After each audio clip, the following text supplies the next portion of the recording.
The Boxcar Children. Chapter 10, Henry and the Free-for-All. James Henry Eldon was a very rich man. His big mills stood just between Greenfield and Silver City. Now, J.H. Eldon liked boys. He liked to see them running and jumping and playing, so each year, with 3 other rich men, he gave a field day to the town of Silver City, and even the mills were closed on field day. Every year, the boys were in training for the races, and not only boys, but men also, thin and fat, and girls trained for the field day. There were prizes for all kinds of races, running and swimming and jumping. But the best one was a foot race called a free-for-all, because anyone could run in it. Mr. Eldon gave a prize of $25 and a silver cup to the winner of the free-for-all. Sometimes a boy won the race, sometimes a girl. Once a big man had won it. On field day, Henry was cutting the grass for Dr. Moore. Suddenly, the doctor stopped his car in the street and called out to Henry. "Hop in," he said. "Today's field day, and I want you to see the races." Henry hopped in, and the doctor started the car. "I'm sorry I can't go," said Dr. Moore, "and I want to know all about it. I want you to tell me who wins each race." Soon Henry found himself sitting on the bleachers. By and by, a small boy came up the bleachers and sat beside him. Then a man called, "Free for all! Come and get ready." "What is that?" asked Henry. "A free-for-all?" "Don't you know?" said the small boy. "Didn't you see the one last year?" "No," said Henry, "I didn't." The boy laughed. "That was a funny one," he said. "There was 2 big men in it and some girls and boys. That boy over there won it. You should have seen him. He ran so fast you could hardly see his legs at all." Henry looked at the winners of last year's race. He was smaller than Henry, but he was older. Suddenly, Henry stood up and quietly left the bleachers. He went to the room where the boys were getting ready for the race. "Do you want to run in the race?" a man asked. "Yes, I do," replied Henry. The man gave him some track clothes to put on. "Where did you train?" he asked. "I never was trained," said Henry. "These boys have been training all year," said the man. "Oh, I don't think I'll win," answered Henry, "but I like to run. It's lots of fun, you know." "So it is," said the man. "So it is." Henry could hardly wait for the race to begin. He loved to run, but at last the race was called. It was time to start, and Henry was number 4. Now Henry began to think. "It's a long race," he said to himself. "I must go easy at first." The bell rang. Off went the runners down the track. In almost no time, Henry was far behind most of the older runners, but he did not seem to mind this. "It's fun to run anyway," he said again to himself, and he tried to see how easily he could run. All at once he had another thought. "I've tried to see how easily I can run," he said to himself. Now I'll try to see how fast I can run." Then all the people began to see how fast Henry could run. He ran faster and faster, and soon he passed the girls ahead of him. Then he passed a big man and a little boy. The people began to shout, "Number 4! Number 4!" Number 4! Here was the kind of race they loved. "Faster, faster!" cried Henry to himself. "I can run faster than this." He could. He passed number 25, and then number 6. Then he passed number 5 and number 10. Only one number was ahead of Henry now. It was number 16. Then Henry began to think of winning the race. He knew how much the $25 prize would mean to Jessie and the rest of the children. "I'm going to win this race," he said to himself. "I must pass number 16. He ran faster. He could see the line at the end of the race. "Number 4! Number 4! Number 4! People were shouting, "He's going to win! Hooray! Hooray!" When Henry was near number 16, he put his head down and ran as fast as he could. He passed number 16 and went across the line. He won! The people shouted and shouted. Some men held Henry up in the air and carried him to Mr. Eldon for the prize. Then a man asked, "What is your name, boy?" Henry did not know what to say. He did not want to tell his name, so he answered, "Henry James." Now this was Henry's name, but it was not all of his name.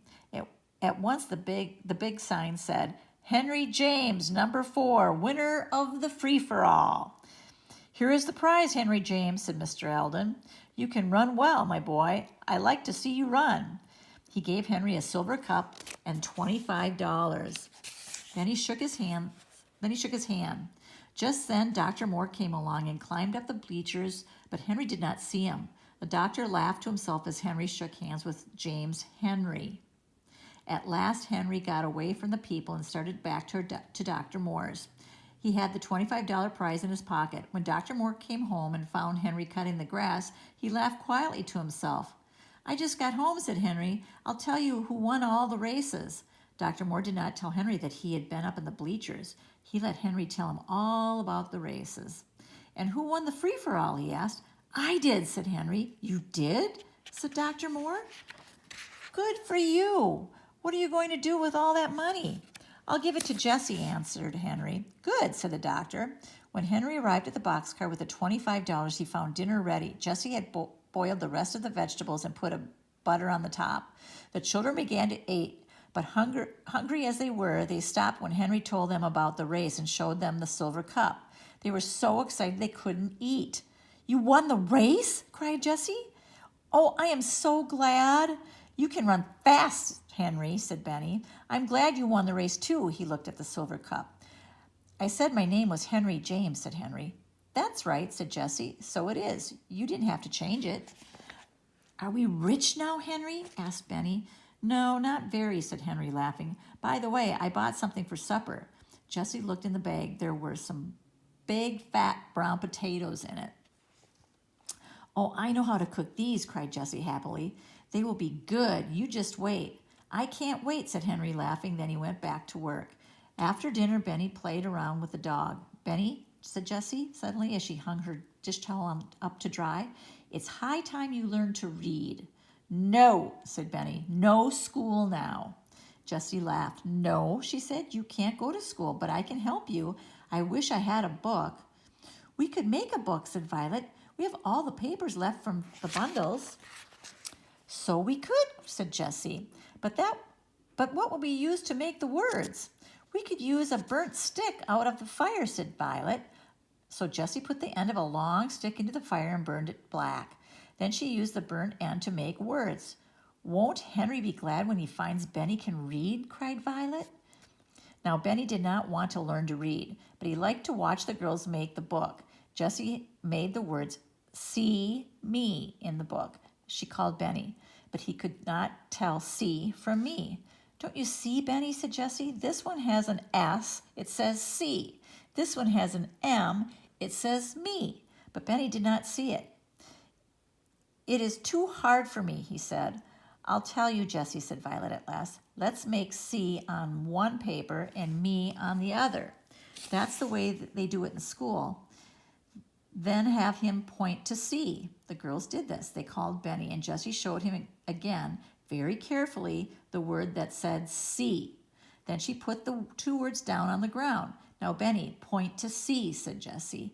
Benny looked at the two words. He could not tell, but Watch barked and put his paw on the word C. Now, Pa did not know one word from the other, but Benny thought he did. Was he going to let a dog get ahead of him? Not Benny. He looked at the words and learned them once and all at once. Good old Watch, said Jessie. It isn't hard at all, said Benny. It is watch.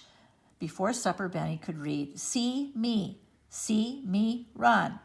I can run. Can you run? Good boy, said Jessie. Now I must get supper on. The children started up the fire and washed the potatoes in the brook. Then Jessie put the wet papers around them and put them in the fire under the hot stones. Are you going to burn them up, Jessie? Asked Benny. Oh, no, Benny, said Jessie. You wait and see. When Henry came home, he found Jessie rolling the potatoes out of the fire. They were very black. Oh, did you burn them? Asked Henry. No, indeed, said Jessie. Come and see. She gave 3 black potatoes to each one. They are very hot, said Violet. Look out.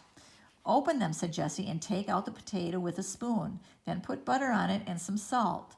I will get Benny's out. Well, how are they? Oh, cried Benny, they are delicious. What did I tell you, said Jessie. Have some milk. Milk and potatoes make a very good supper, said Henry. I can read, remarked Benny. What? Said Henry. Yes, he can, said Violet. He learned this afternoon. Go and get your book, Benny. Benny liked to read now. It's not hard, he said. Watch can read too. Oh, can he? Laughed Henry. Let's see him. Watch is too tired now, said Benny. I will read to you. Benny read out of his new book.